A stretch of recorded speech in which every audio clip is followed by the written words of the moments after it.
All righty, guys. So today's episode, we're going to be talking about macros versus micros, because if you are new to this space and you've been tracking macros for a hot minute, you know that they're important and you know how to reach them probably.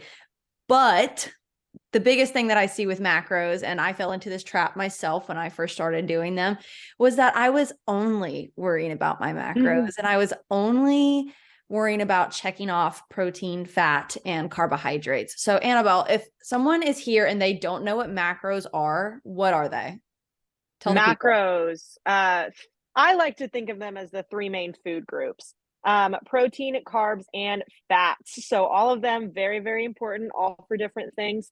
Proteins, you need them because they are literally your entire body. Yes. Muscles, skin, organs, all of that needs protein to survive. Very, very important. Fats, important for hormone regulation, as we talked about last week. If you Yes. guys were here, shout out to you guys. Also for vitamin absorption, we're going to talk about that with our micronutrients as well. And then carbohydrates, not everybody's, but most people's favorites. Your body's first source of energy. So also Yes. very, very important. Not necessary for survival though. No, fun As fact. much as we would like to believe, they're necessary for my survival personally. But Yeah, I you could never know, go without another pancake. yeah, absolutely not. Without our chicken and waffles Oh, brunch, I don't know what I would do. I But feel like we have chicken and technically, waffles every time we're together. I know. So it better happen this Yeah. weekend Yeah, we too, have to have it. for sure. But yeah, what should I say? Special guest macro. He's still a macro. Alcohol, also a macro. Yes. But does not contain any protein, carbs, or fats because it is its own macro. Can't really track it in MyFitnessPal if you are tracking them, but still very calorically dense. So must be Yes. accounted for as well. Also, not necessary for survival. And that one I think we can all actually live without. Some So people would probably disagree, but yeah, I whatever. know. That's a different conversation Yes, though. that's a very different conversation. So yeah, those are the three macros, four if you include alcohol. And the reason why they're so awesome is they really, truthfully and honestly, in my opinion, and you can give your opinion on this as well, but they really allow you to better support your goals with your eating. Like if you are wanting to get toned, that's the buzzword right now on the fitness Instagram sphere, is getting toned, like for summer, getting lean, showing off that muscle. You can't do that if you're not eating enough protein, because then you won't have any muscle to show off. You'll just get what Mhm. a lot of people refer to as like skinny fat, like you're really tiny, but yeah, that that Yes. that body type, or that heroin chic look that was a big conversation like 3 months ago. Yeah, not good, not Yeah, good. not good. And if you're not eating adequate amount of protein, you're not going to get the body goals that you probably are really looking to do. Same with like fat, like you talked about, making sure that you have enough fat to have a healthy hormone functioning, as well as micronutrient and vitamin transportation is really important. And then with carbohydrates, like you said, if you're not eating enough carbohydrates, you're not going to have adequate amount of energy to do anything. So Mhm. they're super awesome because they allow us to really maximize the foods that we're eating to support our goals. And then the other thing that I really love about macros is that they teach you so much about the food that you're eating. Like it's Mhm. a tool, obviously, to help you reach your goals, but you learn so much from tracking macros rather than just tracking calories. Um, Yeah. because everyone who doesn't know what macros are thinks that calories are the most basic unit of energy consumption, which they are. But our calories are then broken down into macros, which just gives us a lot more information about the foods that we're eating. Mhm. However, when it comes to macro tracking, there's that however, it's always there. Yes. I feel like they can create a bit of tunnel vision because we Mhm. get into this thing of, oh, I just need to meet the macros. I eat whatever to check off all the boxes. Good, great, ready to go. But macros at the end of the day are not the most important thing. They're very, very important. Yes. And I think it's important to say too that, like, if you have a very specific goal of losing weight or gaining weight. Like, yes, you can do that just by tracking macros for a short period of time. Mm-hmm. If you're looking for long-term health goals, or if your goal is to get healthier, if that's to lean out like more sustainably, like all of these things you do need to take into account and start looking at not just your macros, but your food quality. Because anything will work Absolutely. for a short period of time. You know, like Yeah. you can do anything for 30 or 60 days and see a difference if you're actually making changes. But at what cost in the long run, I guess we should ask. Absolutely. Absolutely. And that's kind of what micronutrients really point to, is the quality of your overall diet. And that's not us saying that like good food versus bad food. That's not the conversation for this. Like we can have Mm-hmm. that conversation, but it's really, how can you meet your macros while still getting in high quality foods? Because Mm-hmm. this is a conversation I've been having to have with a lot of clients recently. And a lot is in like 2 or 3, but more than I've had in the past. Like I haven't really come across this issue as much until recently with coaching, but I see them, they're meeting their macros. I'm like, cool, check, check, check. Fats, protein, carbs, good to go. But what a lot of people in this industry and a lot of coaches don't look like is also the quality of that food. Like Mm-hmm. they're meeting their macros, but it's Kodiak cakes in the morning, a protein bar for a snack, chips in the evening. Mm-hmm. And like, even though they're protein chips, like they're technically marketed as like healthy foods or whatever, quote Mm-hmm. in quotation marks, but there's not a single real item of food in their food logs. And Yeah. that becomes an issue. Like, Mm-hmm. yes, you're meeting your macros, but it's with food products. It's not with Right. food. So what are your Yeah. thoughts on what the difference is between a food product and a food? So a food product and a food product, if you could not like walk out into nature or walk onto a farm and find it anywhere, then it's probably a food product. Yes. You know, like you're not gonna walk out to a farm and find like protein powder sitting there, you know, like you'll Yes. find some chickens, you'll find some cows, you'll find some beans if you're vegan, you know, Yes. but you're not gonna find like pre-made protein shakes. You're not going to find protein bars growing out of the ground, you know? And people are getting like, companies are getting really creative now of like, what can we put the name protein on to get people to buy it and think that it's Absolutely. healthy? I've fallen into this trap more times than I would like to admit. And like, it's not a bad thing. Like, don't misunderstand us here. Like, those things are not bad. It plays into the whole supplements are meant to supplement your Yes. diet, right?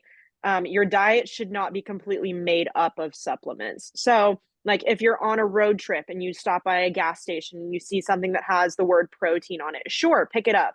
That's probably better than half of the things that are in there. Um, but again, that shouldn't be like part of your every single day, I have to eat this to meet my protein goal diet. Mm-hmm. Um, my one that I've been buying more often than I would like to admit now is they've come out with protein donuts.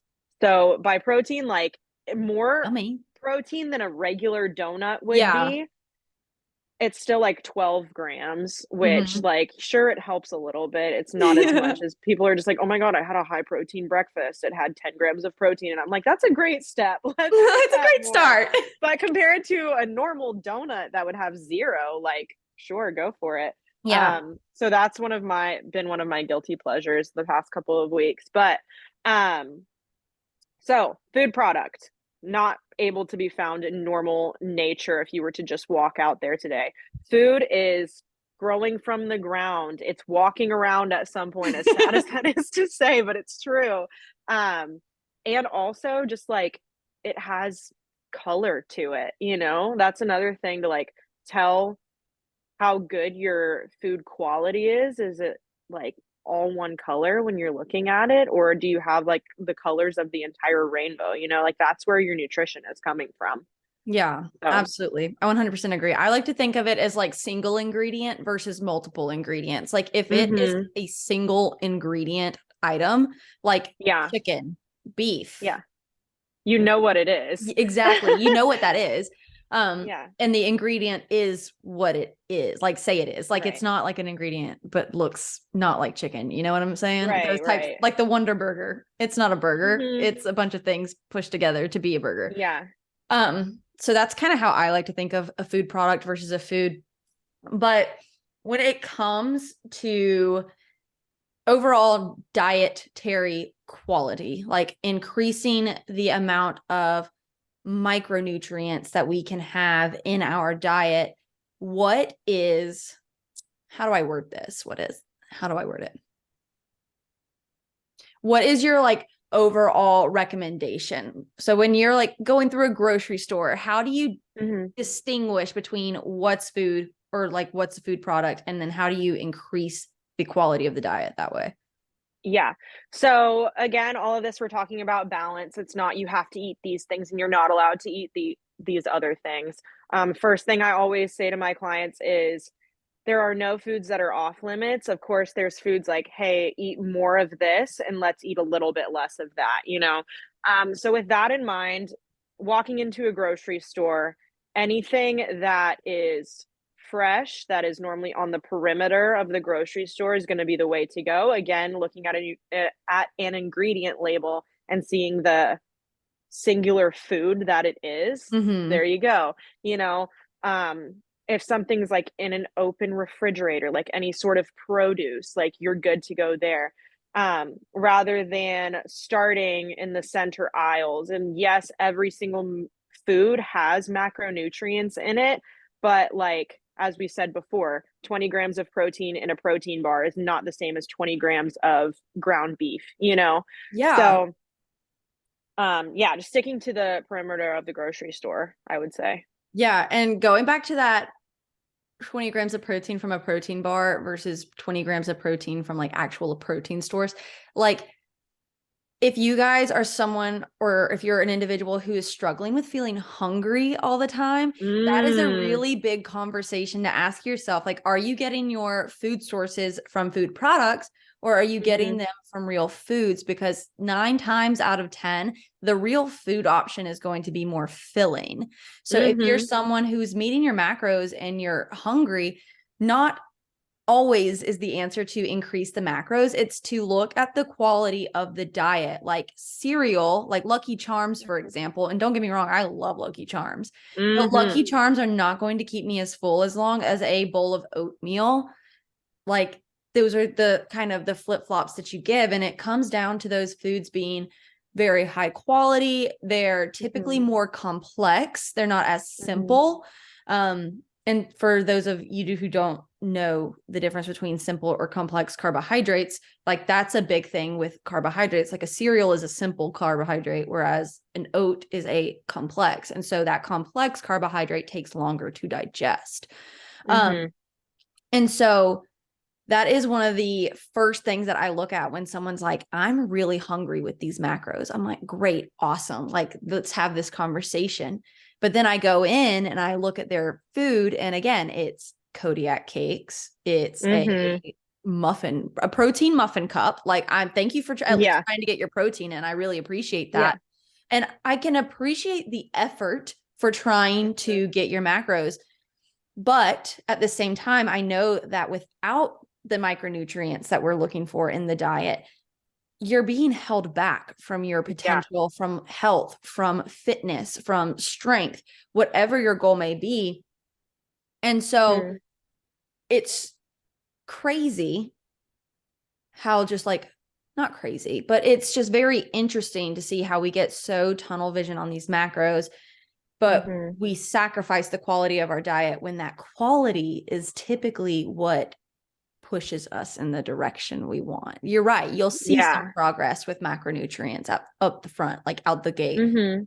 because any change is going to create change. Right, right. But in the long run, if you're really wanting to perform, if you're really wanting to improve your health, if you're really wanting to excel in the Mhm. truth of it, then we need to eat more foods than food products.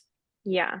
And when it comes to Uh, like me and my personal recommendation, I usually say no more than 2 food products when it comes to mhm. like protein supplementation. Like you can have a protein bar, you can have a protein shake, no more than that. What are your thoughts?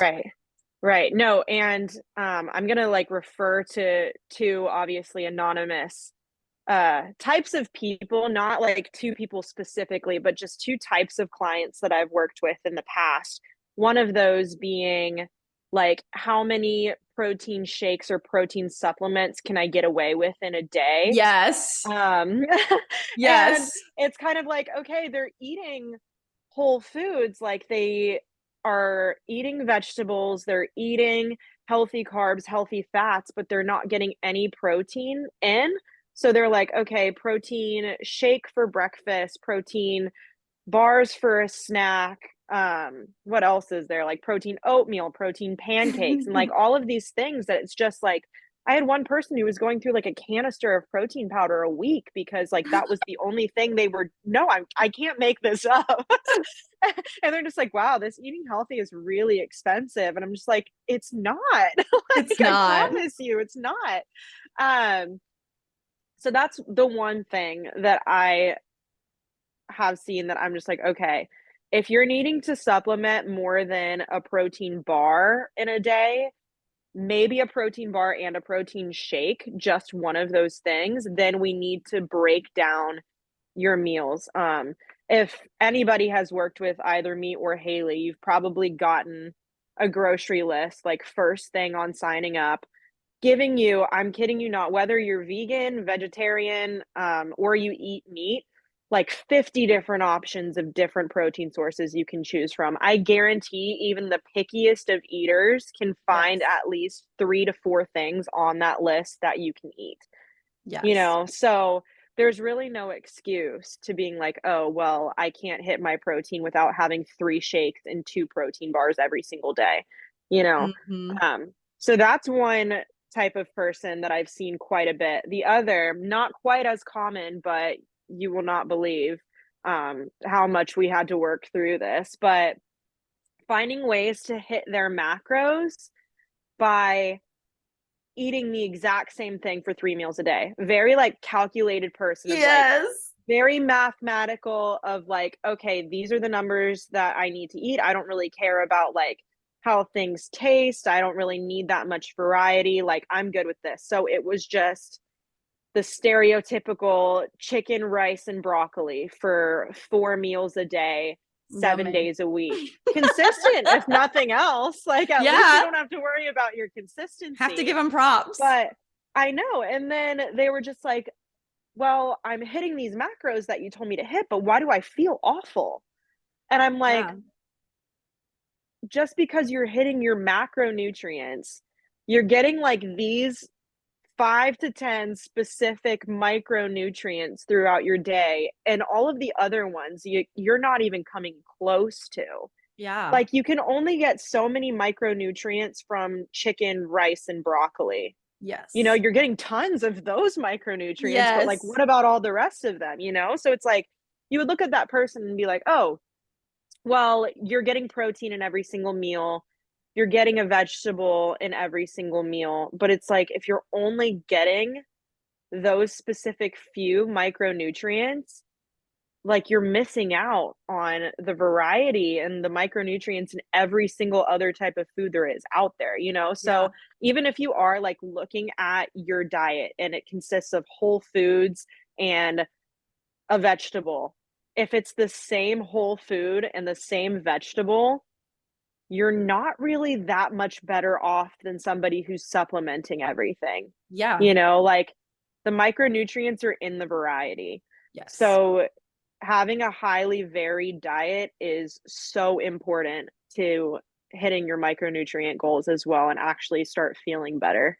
Yeah, absolutely. Which kind of segues into the importance of micronutrients because I know Mhm. we hear about them and we're like, cool, veggies and fruits. Like, I'm not a big Mhm. veggie gal, don't get me wrong, you know this. You're Um, doing better though. I have been very much better, but I'm the kind of person who only wants to eat the same veggies. Like, I find the ones that I Mhm. want, and then I just want to eat the broccoli and the Brussels sprouts because I know how to Mhm. make those taste good. And so Mhm. it requires a little more creativity and a little more patience on my end because I do understand the fact that like you said, the variety is where the micronutrients are. It's in eating the entire spectrum of colors when it comes to produce. It comes in like varying red versus white meat. It comes in varying your sources of fat that you're getting whole grains and complex carbohydrates. Like it comes from all of that stuff, but it is easy to get stuck in the trap of just eating the same things over and over again. And that does neglect an entire just spectrum of micronutrients, which brings me into why they're so important, because a lot of people just think that like I'm just spewing that micronutrients are important. So I'm going to put this into CrossFit and fitness terms so that people can understand why micronutrients are important. So if we are literally lacking micronutrients, we are not functioning to our highest potential capability. And the prime example of this, and I think me and you talked about this once when you were getting into supplement and all of that stuff when we were trying to figure out what was going on with your menstrual cycle. But low iron is pretty darn common in women. And it's because there are, or like lots of women have kind of demonized meat in a way. They look at it and they're like, okay, well, I need to have like oatmeal for breakfast, and then I can maybe have like a salad that has a tiny little bit of chicken on it for lunch. And then for dinner, they're exactly. And then for dinner, they're like, well, no, this was me raising my hand to make a comment, but not to interrupt. So that's the other thing, that like meat has become so controversial in the society right now, like with vegetarian and like vegan. Like if you are vegan or vegetarian for whatever reason, like to each their own. But I had this whole debate with somebody once. They're just like, yeah, I want to stay away from like super highly processed meat products because it's just like not raised humanely, and like the way that it's farmed, and there's just so many like antibiotics and steroids everywhere, that I'm just sticking to plant-based products and vegan options and going completely meatless instead. When they were filling their diet with vegan meat products. And I'm just like, if you look at chicken or you look at ground beef or ground turkey or whatever it is, you cannot try to tell me that is more processed than this imitation turkey meat that has been so ridiculously processed that you can't even tell what it is anymore. Yes, which is filled with so much soy that it's affecting women's hormones. Like I literally I have two vegans on my roster right now. And that was a conversation that we had, is how to get protein without having a vegan or vegetarian meat style product. I'm putting this in very large quotation fingers, because she was having something like that every single meal, like even in her snacks, even in her like breakfast, lunch, dinner. And I was like, okay, like you're reaching your protein goal. Awesome. Which is the hardest thing for vegans and vegetarians to do, which is why they eat those types of products typically. But you're right. Those products, if you look at the ingredient lists, have 20 plus ingredients. So many ingredients. And 50% of them or more are not a real food. Like it's just not. It's like guar gum to make it sticky. I'm like, what? And then people are just like, why do I have digestive issues? And I'm just exactly. like, exactly. Because you have gum in your intestines. That's why. That's literally made to not be digested and just to go straight through you. Like, yes, no way, like, you don't feel good. No, exactly. And so that's like one of the reasons why I wanted to have this conversation, because I was having those conversations with clients. I'm like, great, I'm so happy that you're reaching your protein goal. But the reason that you probably are so backed up with your digestion and you've been bloated for 17 weeks without avail is because you are eating a food product to get your protein in, which is just what vegans and vegetarians tend to do. And even even people who eat meat, like I still have girls who try to eat 3 protein bars a day. And I'm like, no, we can't be doing that, because it is not improving the quality of your diet. Sure, you're meeting your macros, and that's awesome. I'm really happy about that. But how can we meet your macros by increasing the quality of your diet? And again, like you said, that's not me saying that someone needs to only eat real food. Like, I don't agree with that either. I think that's completely ridiculous and unsustainable. Like, the idea that you're never going to have a cookie that you did not like personally make in your kitchen from scratch is ridiculous. Not going to happen. Yeah. No. And I like cookies. I posted Yeah, me days too. about how much I love cookies.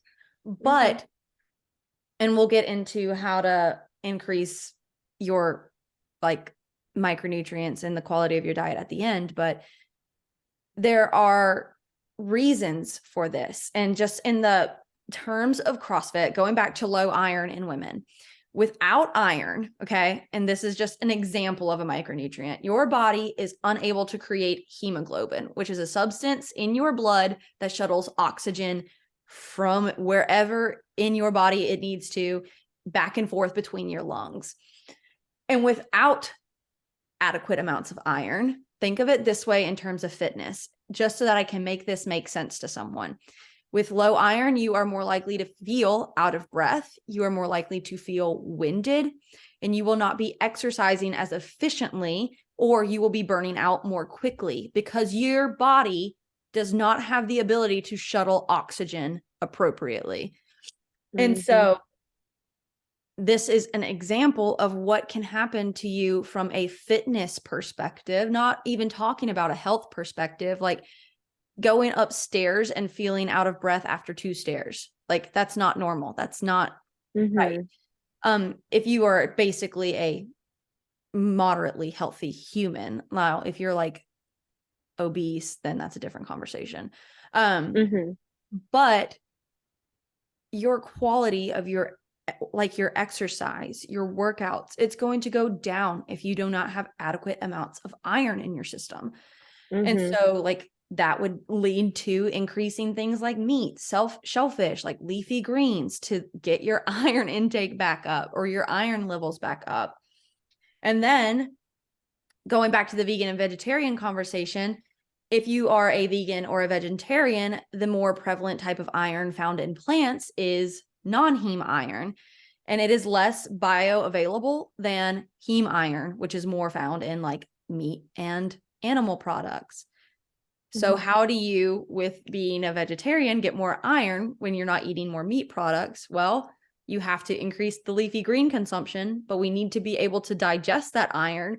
And so that leads us to needing more vitamin C, because that is closely related with the absorption of iron. Now, what do you do if you're low on vitamin C, right? Yeah. Like, it's a cascade effect that really does affect you a lot more than you think it does, because we look like the conversation with micronutrients is that, it's whatever. Like, you don't need them. It's just plants. Like, people joke all the time. It takes more energy to digest a plant than it does to like eat it or like to use it or whatever. I'm like, yeah, that's not why we're eating plants. Like, that's not why we're eating high quality food. We're eating it because our body needs it to function properly, to function at its highest.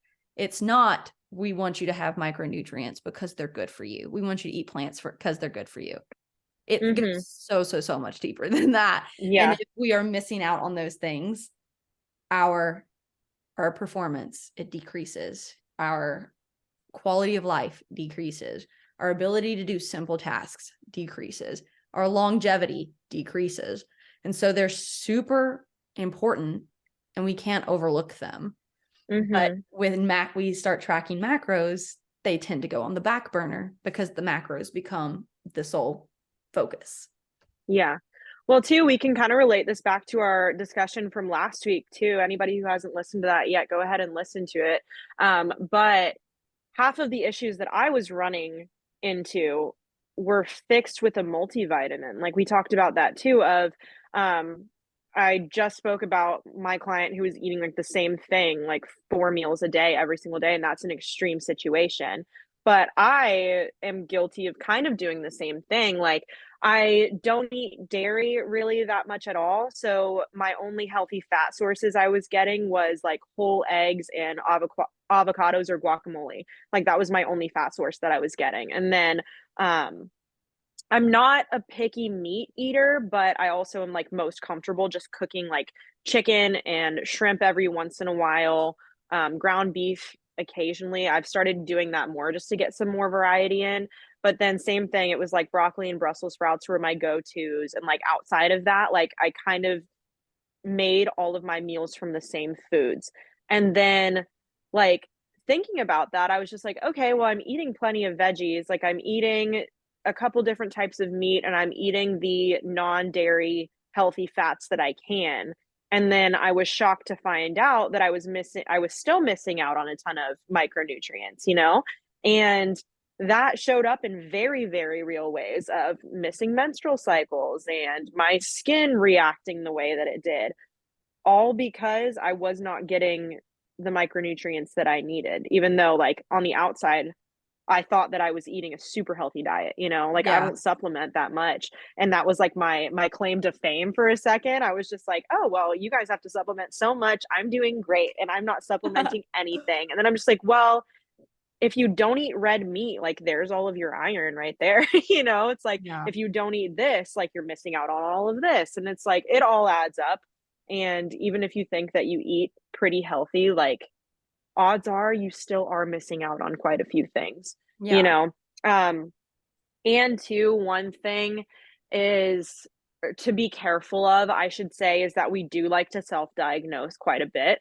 And we talked about last week too about the importance of like talking to somebody who's smarter than you and like Mhm. asking for that advice and stuff. And the entire time I was just like, oh, well, I think that I'm low on like omega 3s, or Mhm. I think that I'm not getting enough B12 in, or I think that um, there was one other one that I was convinced that I was low on.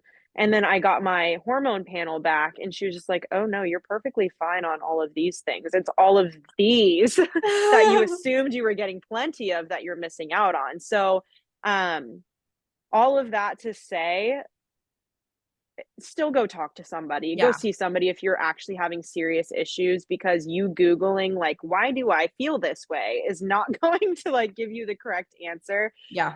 And your symptoms could look completely different from somebody else's, but like it's worth taking a look into to actually fix the problem and not start supplementing for something that you don't need to be supplementing for. Absolutely. Absolutely. So let's give the people some main takeaways that they can use to increase micronutrient quality of their diet. So I'll Yes. go with the very first one and then you can go and then we can just keep giving advice, I suppose. Okay. Okay. Um one way that I personally have increased micronutrients in my diet is simply by having a fruit or veggie with every meal and making it a Mhm. different one every meal. Like, so Mhm. recently I've been doing raspberries in the morning because I was eating zero veggies or fruits. I'm not putting spinach in my Woo. eggs. That I'm Yeah, not no. that gal. It ain't No. happening. Like, I tried so many times. It gets so slimy. It's not happening with me. Yeah, it's gross. Yeah, so I Yeah. will eat raspberries in the morning, which great, that's red. Check it off. Um, Mhm. then for lunch, I will eat Brussels sprouts or broccoli of some sort. Great, that's green. Check it off.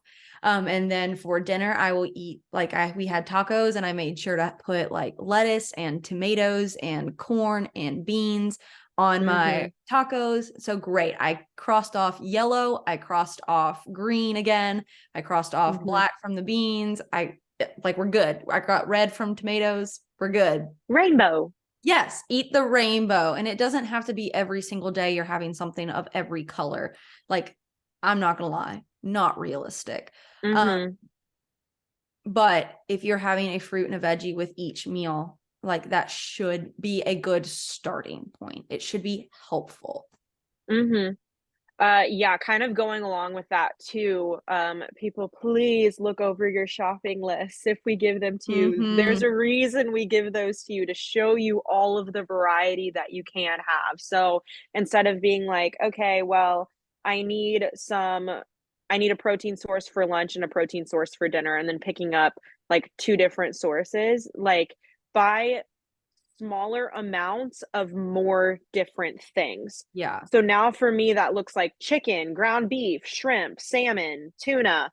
Like I get at least 5 different protein sources each week now just to make sure I'm getting variety in. Like we talk about consistency a lot, and just like consistently sticking to your macros, which yes is super important, but consistently sticking to your numbers while getting enough different food variety in is so Mhm. important as well. Yeah. Yeah. And so from a protein perspective, you listed a lot of awesome ones. So let's talk, let's just do this shopping list. Let's go for it. Mhm. Carbohydrates. We can do white potatoes. We can do red potatoes. We can do sweet potatoes. We can do grains. We can do rice. We can do cereal. We can do couscous. We can do I have Quinoa. quinoa. Yeah, we can do brown rice, white rice. Like there are different colors of all the grains as well. Mhm.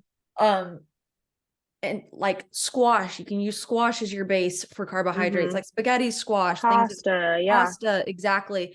There's so much variety that you can get and you can find. And so utilize Mhm. that. Make different meals with different things. My personal favorite carbohydrate is a potato. Yeah, I was about to say potato. I'm a potato girl all the way. Oh yeah, yellow potatoes, I eat red those things in like potatoes, 17 different forms. Yeah. purple Oof. potatoes, Mhm. fried potatoes, baked potatoes, mashed potatoes, Potato tots. potato tots. They are Ooh, the superior waffle food fries. group. The superior food group is They the really potato. are. They are. They're so Mm. versatile. But those Mhm. are like different ways that you can get in different carbohydrates.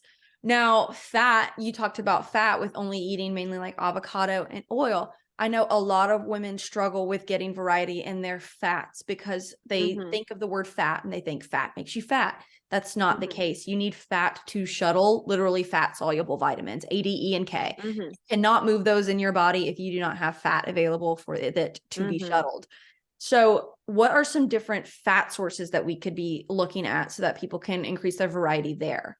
Yeah, so eggs, obviously, um, avocado, guacamole. If you're fine with dairy, like cheeses, trying to think too, salmon. Salmon is fantastic. I've also started doing just like less lean protein sources. So I'll do Yeah. chicken thighs now. I'll get Yeah. less lean ground beef.